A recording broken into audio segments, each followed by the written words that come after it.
മാതാപിതാക്കളും സഹോദരിയും ബന്ധുവും ഉൾപ്പെടെ 4 പേരെ കൊലചെയ്തിട്ടും പോലീസ് കസ്റ്റഡിയിൽ പുഞ്ചിരിച്ചുകൊണ്ട് നിൽക്കുന്ന യുവാവിന്റെ ചിത്രം പെട്ടെന്ന് മലയാളികളുടെ മനസ്സിൽ നിന്നും മായില്ല.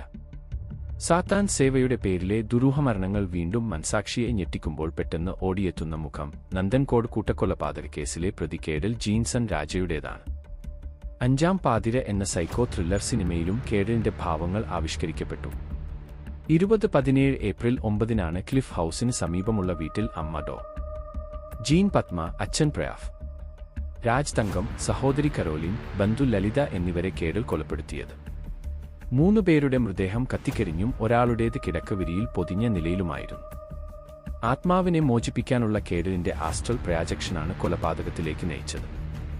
ഇതിനുശേഷം ചെന്നൈയിലേക്ക് പോയ കേഡൽ തിരിച്ച് തിരുവനന്തപുരം റെയിൽവേ സ്റ്റേഷനിൽ എത്തിയപ്പോഴാണ് പോലീസ് പിടികൂടിയത്. യാതൊരു ഭാവഭേദവുമില്ലാതെയാണ് കേഡൽ തിരികെ എത്തിയത്.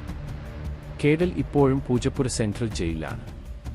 വിചാരണ നേരിടാനുള്ള മാനസികാരോഗ്യമില്ലെന്ന് മെഡിക്കൽ ബോർഡ് ശുപാർശ ചെയ്തതിനാൽ കേസിൽ തുടർ നടപടി ഉണ്ടായിട്ടില്ല. പൂജപ്പുര മാനസിക ആരോഗ്യ കേന്ദ്രത്തിലെ ചികിത്സ തുടരുന്നുണ്ട്. മാനസികാരോഗ്യ പ്രശ്നങ്ങൾ ഉള്ളവർക്കുള്ള പ്രത്യേക സെല്ലിലാണ് കേഡലുള്ളത്.